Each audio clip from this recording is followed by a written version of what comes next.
Assalamualaikum warahmatullahi wabarakatuh. Selamat malam, saya Putri Lestari dari kelompok 2 sebagai moderator pada presentasi malam ini dengan pembahasan teknologi informasi uji laboratorium klinis untuk mengecek diagnosis infeksi virus dengue. Dengan nama anggota Rahman Apriansyah, Agnianis Sebri Prihatin, Putri Lestari, Siti Khairunisa, Feti Mustikasari. Pembahasan pertama akan dibacakan oleh penyaji 1, Agnian Sebri Prihatin, penyaji kedua, Rahman Apriansyah, penyaji ketiga, Siti Khairunisa, penyaji keempat, Feti Mustikasari. Kita akan memulai presentasi. Kepada penyaji 1 dipersilakan.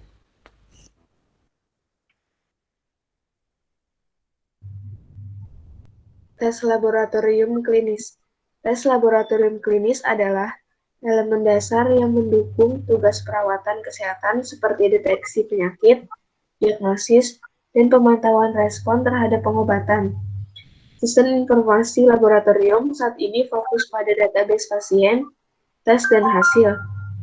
Dengan beberapa modul yang tersedia, menghubungkan dengan berbagai sistem analitik atau area kerja. Sistem pengodaan laboratorium sebagai bahasa umum untuk bertukar informasi, memastikan bahwa tes dan hasil teridentifikasi dengan jelas.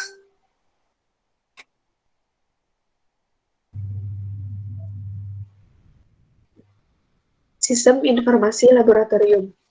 Sistem informasi laboratorium atau LIS telah berada dalam keadaan evolusi yang berkelanjutan sejak tahun 1970-an sebagai cara untuk menanggapi kompleksitas informasi dalam hal volume dan keragaman yang dihasilkan oleh laboratorium klinis.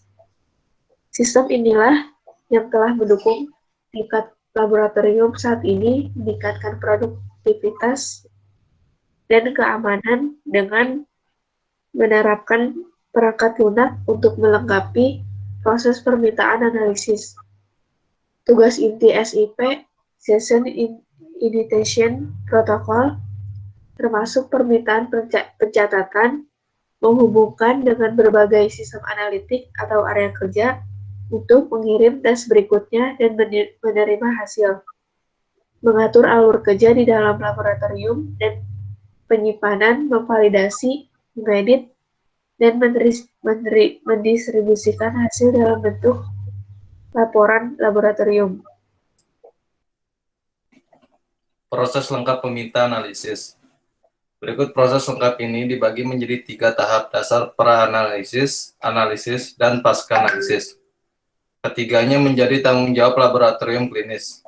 Yang pertama, tahap pra-analisis. Pada saat awal ini, format permintaan analisis sangat penting, apakah itu berbasis kertas atau elektronik. Permintaan elektronik dapat memberikan peningkatan signifikan pada fase awal ini, dengan mengaktifkan alat bantu yang akan digunakan dalam permintaan.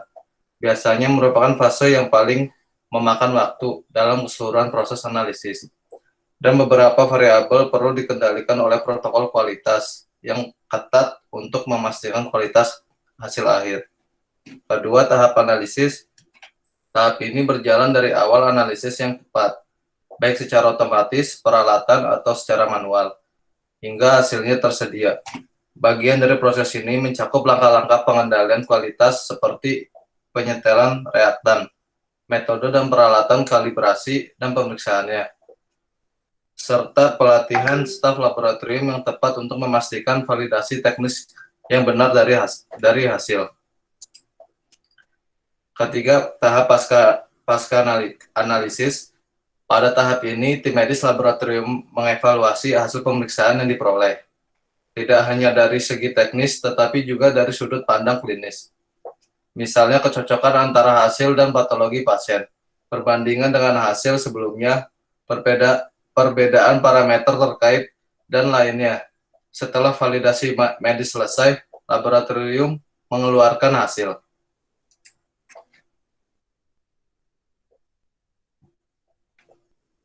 Next.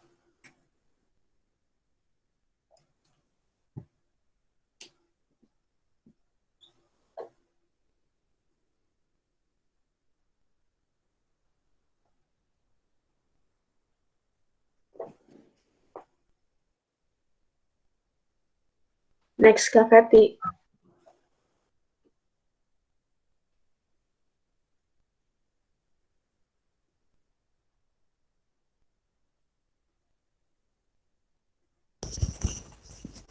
Alur kerja sistem informasi laboratorium, pra-implementasi dan post-implementasi. Di sini ada contoh gambarnya, diperhatikan aja.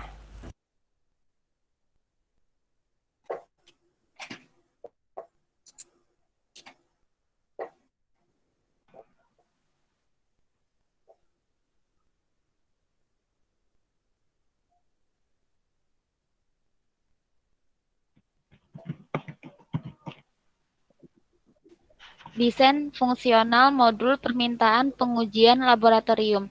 Langkah pertama dalam desain fungsional aplikasi komputer yang harus menetapkan tujuan yang perlu dicapai.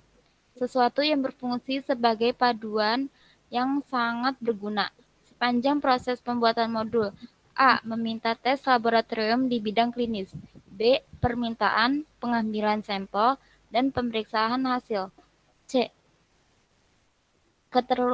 Ketertelusuran proses mulai dari membuat permintaan hingga menerima hasil akhir.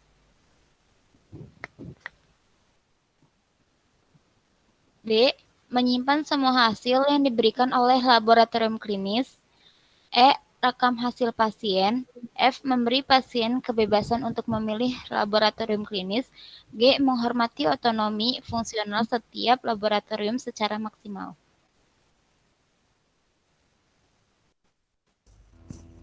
Diagnosis klinis infeksi virus dengue. Diagnosis klinis dengue dapat menjadi tantangan sebagai besar bergantung pada tahap apa dalam proses infeksi yang dialami pasien. Pada tahap awal penyakit klinis, demam berdarah dapat muncul sebagai demam ringan mirip flu dengan gejala yang mirip dengan penyakit lain seperti influenza, campak, chikungunya, demam kuning, dan malaria. Gejala infeksi virus dengue, yaitu fase dalam awal ditandai dengan onset cepat, lalu awalnya dengan demam derajat tinggi mendadak, dan itu fase ini berlangsung antara 2 dan 7 hari, dengan fase demam penyakit yang ditandai dengan eritema kulit kemerahan pada wajah, nyeri tubuh umumnya, melidia, artalgia, nyeri mata, retroorbital, fotofobia, eksantema, rubellifrom, dan sakit kepala.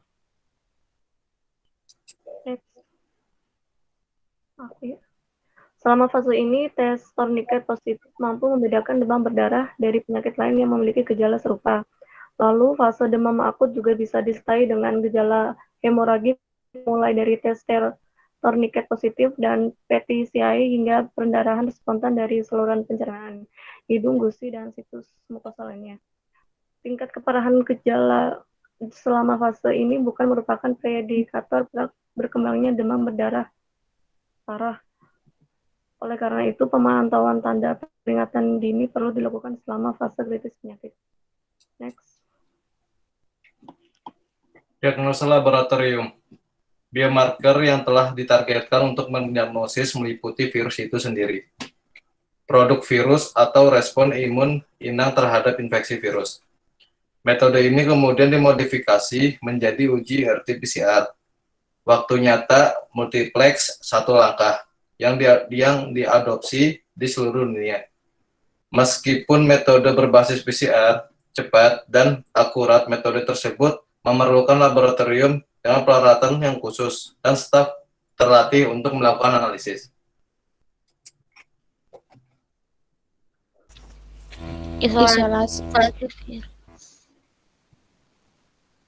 Isolasi virus telah menjadi metode diagnostik tradisional untuk mendeteksi infeksi virus dengue. Untuk isolasi virus, sampel klinis yang diambil dari pasien kultur dalam berbagai baris sel baik nyamuk atau mamalia atau pada nyamuk hidup. Sampel darah yang diambil dari pasien yang terinfeksi yang mengalami penyakit demam hingga 5 hari setelah timbulnya penyakit memberikan hasil yang paling berhasil.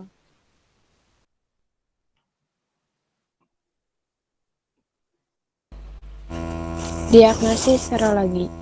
Ada banyak pendekatan untuk diagnosis serologi yang tersedia, termasuk tes penghambatan hemaglutinasi, tes fiksasi komplement, tes dot blot, Western blotting, tes antibodi imunofluorescence tidak langsung, dan tes netralisasi pengurangan plak, serta IgM dan IgG antibody capture ELISA.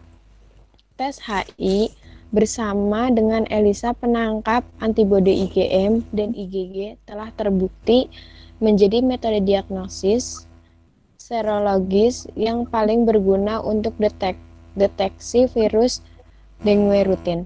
Namun demikian, ELISA penangkapan antibodi IgM dan IgG throughput tinggi telah menjadi relatif rutin, terutama setelah otomatisasi pengujian. IgG umumnya tidak muncul selama fase akut penyakit primer.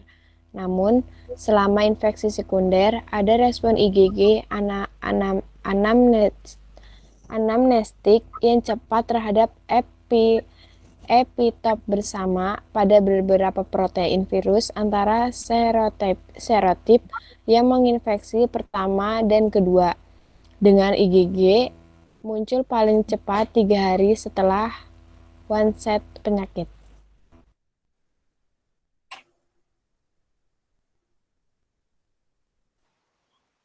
Kesimpulan, teknologi informasi berguna untuk mengecek diagnosis infeksi virus dengue seperti yang pertama ada pencatatan, lalu menghubungkan dengan berbagai sistem analitik atau area kerja untuk mengirimkan tes berikutnya. Yang ketiga menerima hasil, yang keempat mengatur alur kerja di dalam laboratorium, yang kelima menyimpan, memvalidasi, mengedit, dan mendistribusikan hasil dalam bentuk laporan laboratorium. Dan yang terakhir, diagnosis infeksi virus dengue dapat dilakukan melalui uji laboratorium. Adapun contoh pemeriksaan tersebut ialah ada isolasi virus, uji serologi, dan metode ELISA, tes HI, RT-PCR.